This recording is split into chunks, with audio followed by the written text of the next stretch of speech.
આ ફિલ્મમાં જાસૂસોની બહાદુરી બતાવવામાં આવી છે. વાસ્તવિક જિંદગીમાં જાસૂસો કંઈ સિક્સ પેક એપ બતાવતા નથી. તેઓ બીચ પર ડાન્સ કરતા નથી. તેઓ તો સતત મોતનો સામનો કરતા હોય છે. દુશ્મનોનો ખાત્મો બોલાવવા માટે તેઓ દુશ્મનની વચ્ચે ભળી પણ જાય.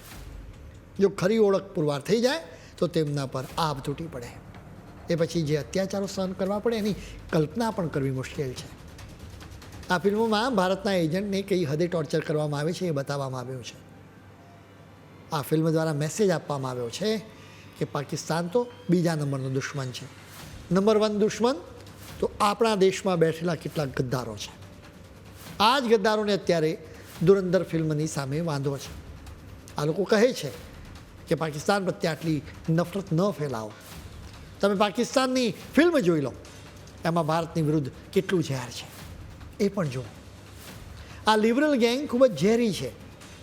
તેમને દેશભક્તિથી એલર્જી છે. તેમને વંદે માતરમ અને તિરંગાથી પણ એલર્જી છે. ભારત માતા કી જયના નારાથી તેમના કાન દુખવા લાગે છે.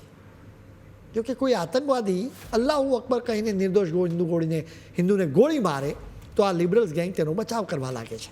તેઓ કહે છે કે ખરેખર તો આતંકવાદી પીડિત હતો. એમ પણ કહે છે કે એવા સંજોગો ઊભા થયા કે તે આતંકવાદી બન્યો. કલમ 370 નાબૂદ થઈ હતી ત્યારે આ જ લોકો કહેતા હતા કે કાશ્મીર બરબાદ થઈ જશે. એ પછી નાગરિકતા સુધારા કાયદો આવ્યો તો તેઓ ખોટો પ્રચાર કરવા લાગ્યા કે મુસલમાનોની નાગરિકતા છીનવાઈ જશે. હવે જ્યારે એક ફિલ્મે પાકિસ્તાનની પોલ ખોલી તો આ લિબરલ્સ અકળાઈ ગયા છે. સ્થિતિ એકદમ સ્પષ્ટ છે. ભારત જેટલું મજબૂત થશે આ લોકો એટલા જ અકળાશે. કેમ કે તેમના ખરા બોસ દિલ્હીમાં નહીં પરંતુ ઇસ્લામાબાદ કે બીજિંગ કે પછી વોશિંગ્ટનમાં બેઠા હોય છે. ત્યાં જ તેમને રૂપિયા મળે છે. એટલા માટે જ એજન્ડા પણ ત્યાંથી જ નક્કી થાય છે. ધુરંધર કોઈ ફિલ્મ નથી બલકે લિબરલ્સ ગેંગના ગાલે એક સણસણતો તમાચો છે, જેમણે વર્ષોથી ભારતને નબળું બતાવવાનો કોન્ટ્રાક્ટ લીધો હતો. આ નવું ભારત છે. હવે ભારતને પોતાના નાયકોની પસંદગી કરવાની ફાવટ આવી ગઈ છે.